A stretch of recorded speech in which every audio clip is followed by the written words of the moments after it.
Hello sa mga kaingkantadya natin dyan. Nagbabalik muli tayo sa episode 2 dito sa Encantadia. At para mas gumanda ang story natin, nagpapakilala nga pala sa inyo ang nag-iisang sangre ng mga sabon.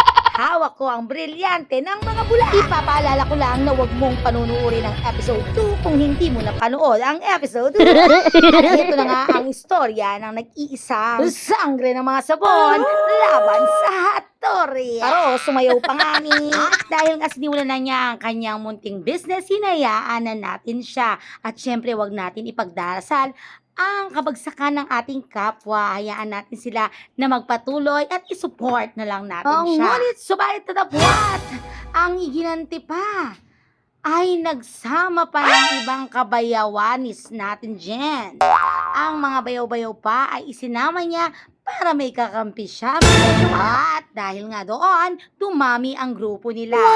At ang nangyari pa nga mga bi, ay nagtipon-tipon sila at pinarating pa sa akin na hawak nila ang best. Hawak daw nila ang mga kliyente ko. Kasi nga di ba nga mga bi, siya ay nagtrabaho sa akin at meron siyang contact sa aking mga customer. Tinakot pa nila ako noon na dahil hawak nila ang pangalan ng mga customers at contact number ay i-message down nila para siguro makuha nila at sa kanila bumili. At nung mga panahon nga na yon ay nagtataka ako bakit sila nagkakampihan. At ang nakakalurke pa dito mga bi is yung mismong mga kapatid ko pa ang kumampi sa kanila at nagtayo sila ng union.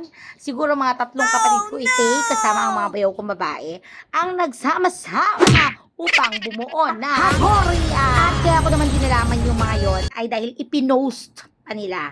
Nakakaano, 'di ba? Kakaiba, 'di ba? Pinost pa nila, pinagmamalaki pa talaga nila na gagawin nila yon. And then ako naman mga bi, syempre sinabi ko sa sarili ko na bakit kailangan pa nila ako i-post? Kailangan pa nila akong takutin, nakukunin nila yung mga customer ko. Eh di go, 'di ba? Parang ako yung nahiya sa sarili ko na kailangan pa nilang i-post yun at ay pagmalaki sa akin na pagtutulong-tulungan nila ako. Siguro nga marami nga nagsasabi sa akin na gusto lang nilang bumagsak ang aking munting negosyo.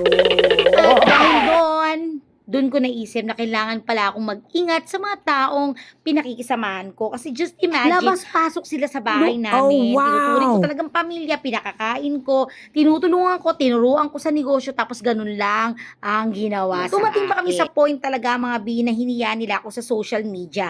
At marami nakakakita at nakakabasa at nagme-message din sa akin ng mga customers kung bakit sila ganun. At mga time nga na yon, nanatili akong nanahimik dahil ayoko ng gulo. Ayoko kasi malaman ng asawa ko na merong ganong ganap dahil ayoko silang masira sa aking asawa. At sa mga panahon na yon ay nakakatuwa din. Nagpapasalamat ako sa Panginoon dahil mas dumami nga ang umu-order sa atin, mas dumami ang bumibili at na-curious kung ano ba daw si Alexa at sino siya. Kasi nga binabatikis tayo.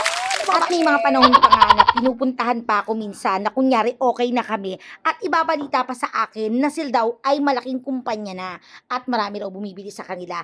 Ako naman, isa lang ang sinasagot ko. Mabuti yan para sa inyo, diba? Kung nagtataka ka, bakit sila nakakapunta pa rin sa akin at nakakausap ko, siguro nga nagtataka ka, bakit nai-entertain ko pa sila. Kasi ako mismo nagtataka, kinakausap nila ako at ginagawa ko sa tuwing lalapit sila sa akin, ay kinakausap ko lang din sila. Kasi ganoon naman ako, hindi naman din talaga ako para magtanim pa ng sama ng loob. Pero lumalapit lang pala sila para makakuha ng informasyon kung ano na nga ba ang ganap sa aking negosyo. At dahil nagva-vlog-vlog ako at hindi naman ganito talaga ang mga content ko, ayan tuloy naging content sila. Nakafollow sila sa mga page at nakikita nila yung update doon.